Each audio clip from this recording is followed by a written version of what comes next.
Welcome to Monkey See, Monkey Do, the show where I find random projects and recipes online and try them out on my own. For today's episode, we are going to attempt basic with Babish's latke recipe. A quick list of ingredients are we're going to need rustic Idaho potatoes, a white onion, eggs, panko breadcrumbs, peanut oil, salt, and applesauce. The first step we're going to take is we're going to get the potatoes peeled using the potato peeler. Once the potatoes are peeled, we're going to get started shredding them using the cheese grater into a large bowl.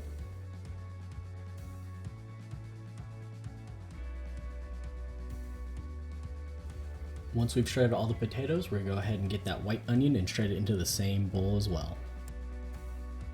Once we've shredded the onions, we'll go ahead and lay out our dish towel and place the mixture of onion and potato onto that dish towel. And it's going to take a little bit of elbow grease, but we're going to get that ring out as best as possible.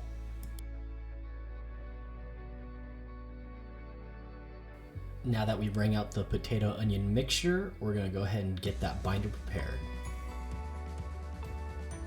For the binder, we're going to go ahead and whip up some eggs.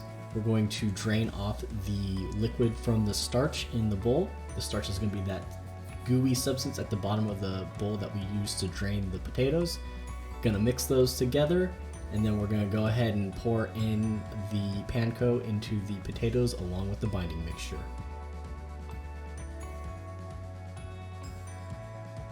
Get the binder and the potatoes mixed really well, and let's get ready to fry. So to fry the latkes, I went ahead and heated up some peanut oil on medium-high heat on the stove. From here, we will make the patties out of the potato mixture by forming balls and pressing them down about a 1/4 inch thick.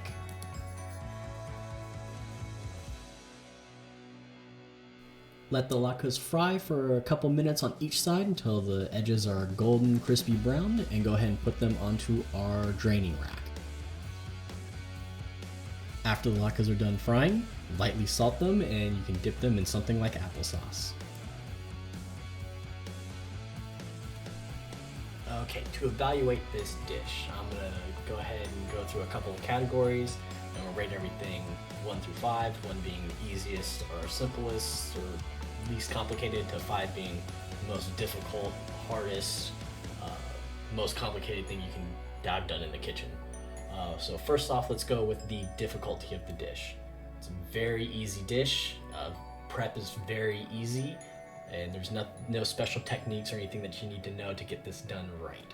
So for difficulty, I'll be giving it a 1 out of 5. Next is going to be the quickness, how quick it is to get this meal prepared. I'm going to give it 3 out of 5. The most time-consuming part of this dish is the shredding of the potatoes and the onions. It takes forever, but in the end, it's worth it. It's how much time and effort you want to put into a dish, and anytime I'm frying potatoes, it's always worth the effort. Next is going to be chef skill, the skills that you need to be able to prepare it.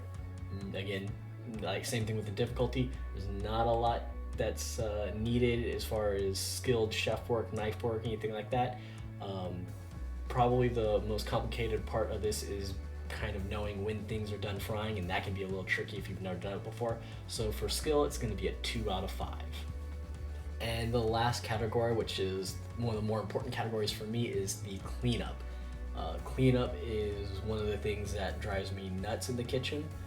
It's great if you can cook a good meal. It's better if you can clean up after yourself and not leave the kitchen in a mess so it's already ready for the next thing you want to cook or the next person that wants to use it. As far as cleaning goes, I'm gonna give this a 4 out of 5. It is a bit of a messy dish to make. There was shredded bits of potato and onion everywhere. I actually had to change my shirt halfway through because I was getting bits of potato and stuff stuck on it. Frying anything always gives you oil splatters, and that's not fun to clean up. And then you actually use a lot of dishes and dishware for this dish for what it is. Between the draining and the multiple bowls and frying pans, things like that. So again, 4 out of 5 for the cleanup. I'd like to thank Binging with Babish for the recipe. I like watching his videos. I'll have a link to his channel in the description, and stay tuned for next time. Let's see what we can do next.